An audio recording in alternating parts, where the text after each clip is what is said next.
ফুটি মসজিদ দেখে আমবাগানের ভিতর দিয়ে বিশুদ্ধ অক্সিজেন প্রাণ ভরে নিতে নিতে আমরা চললাম মুর্শিদাবাদ রেল স্টেশনের প্রায় 2 কিলোমিটার পূর্বে অবস্থিত কাটরা মসজিদে।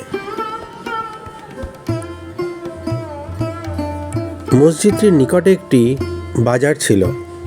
কাটরা মানে হচ্ছে বাজার, কাজেই সম্পূর্ণ অর্থ করলে দাঁড়ায় কাটরা মসজিদ বা বাজার মসজিদ, অর্থাৎ বাজারে অবস্থিত একটি মসজিদ। কিছুকাল আগেও এটি ভগ্নদশায় থাকলেও এএসআই এটিকে অধিগ্রহণ করে এবং এর খুব ভালোভাবেই রক্ষণাবেক্ষণ করছে।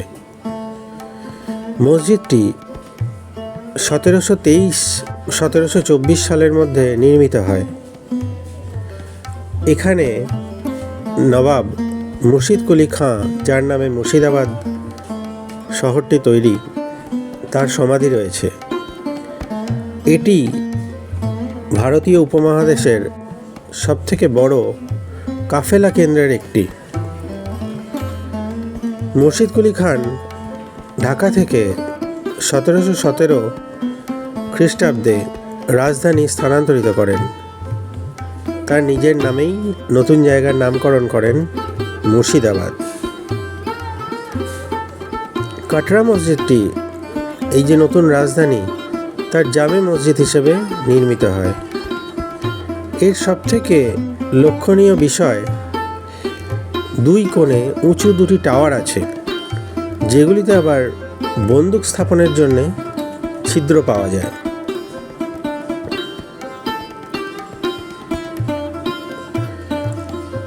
মুর্শিদ কুলি খান তার বৃদ্ধাবস্থায় ইচ্ছা প্রকাশ করেন যে তার সমাধি একটি মসজিদের পাশেই হোক।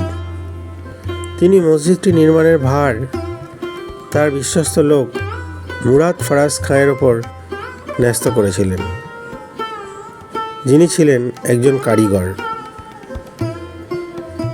এই মসজিদটির বৈশিষ্ট্য, এটি একটি বর্গাকৃতির স্তম্ভমূলের ওপর নির্মিত।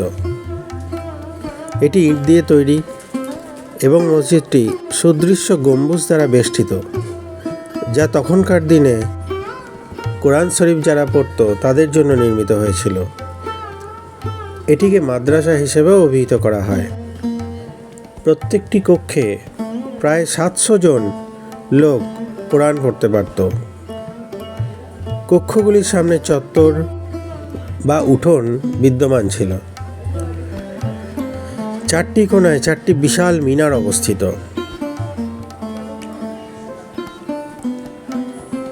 এগুলি ক্রমশ উপরের দিকে সরু হয়ে উঠে গিয়েছে। প্রত্যেকটি মিনারে আবার পেঁচানো সিঁড়ি রয়েছে, যা উপরের দিকে ক্রমশ উঠে গেছে। একজন দর্শনার্থী মিনারের উপর থেকে সম্পূর্ণ মুর্শিদাবাদ শহরটিকে অবলোকন করতে পারে, তবে এখন উঠতে দেওয়া হয় না।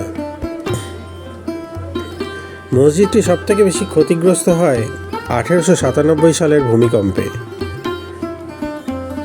কাটরা মসজিদ আমরা দেখে নিলাম।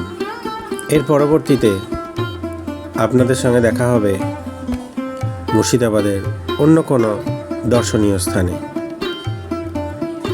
ভিডিওটি লাইক, শেয়ার এবং সাবস্ক্রাইব করবেন। ধন্যবাদ।